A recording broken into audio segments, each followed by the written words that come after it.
ভোলা জেলা প্রশাসনের উদ্যোগে এবং দুর্যোগ ব্যবস্থাপনা অধিদপ্তরের সহযোগিতায় সদর উপজেলার সুইচগেট এলাকায় এই কর্মসূচির শুভ উদ্বোধন করা হয়।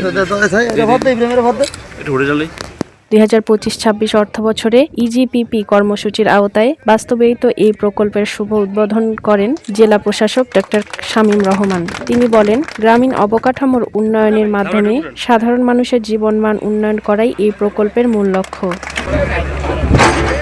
নির্ধারিত সময়ের মধ্যে কাজ শেষ করতে সংশ্লিষ্টদের নির্দেশনাও দেন তিনি। অনুষ্ঠানে আরও উপস্থিত ছিলেন উপজেলা নির্বাহী কর্মকর্তা আরিফুজ্জামান, অধ্যক্ষ ফিরদৌস বাহাদুর হাওলাদার সহ স্থানীয় জনপ্রতিনিধি ও গণ্যমান্য ব্যক্তিবর্গ। খাল খনন কার্যক্রম শুরু হওয়ায় স্থানীয় কৃষকদের মধ্যে দেখা দিয়েছে আশার আলো। তারা মনে করছেন, এর ফলে বর্ষায় জলাবদ্ধতা কমবে এবং শুষ্ক মৌসুমে সেচ সুবিধা বাড়বে।